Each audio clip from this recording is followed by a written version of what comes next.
Bonjour à tous, et bienvenue sur ma chaîne. Aujourd'hui, je vais vous parler du film Everest, une œuvre qui retrace l'une des expéditions les plus tragiques de l'histoire de l'alpinisme.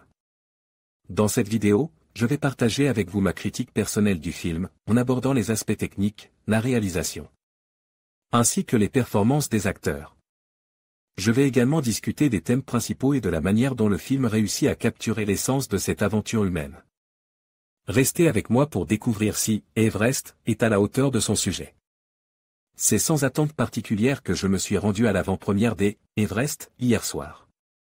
Grand casting, postulat très prometteur et bande-annonce suffisamment intéressante pour m'avoir poussé à faire le déplacement dans les salles obscures afin de découvrir le long-métrage. C'est ce qui m'avait motivé à découvrir le nouveau film du réalisateur islandais Baltasar Kormákur.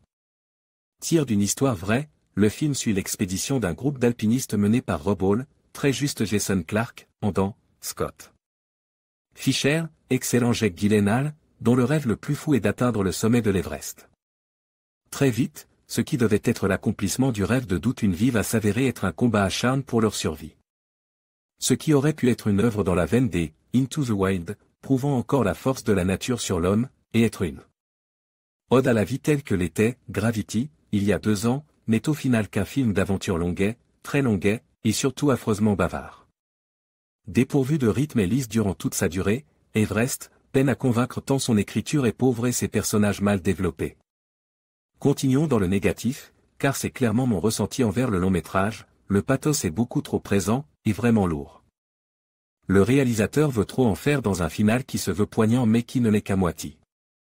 La bande originale est classique, ni trop bien ni trop mauvaise, et somme toute assez peu marquante.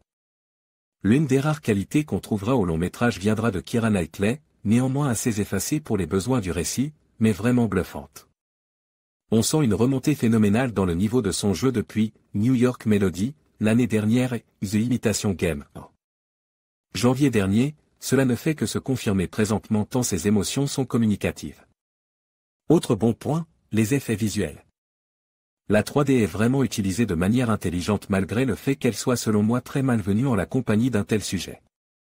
La réalisation, très sobre, apporte au récit un réalisme bienvenu et rend le tout un minimum regardable.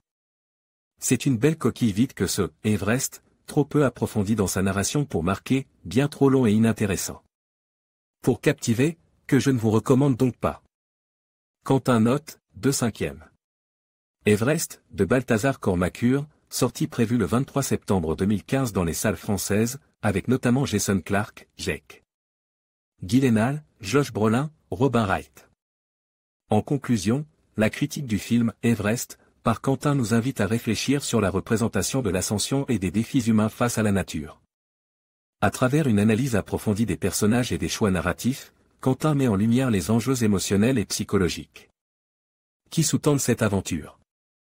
Ce film, bien que dramatique, nous rappelle l'importance de la résilience et de la solidarité dans des situations extrêmes. Merci de nous avoir accompagnés dans cette exploration cinématographique. N'hésitez pas à partager vos propres impressions sur le film dans les commentaires.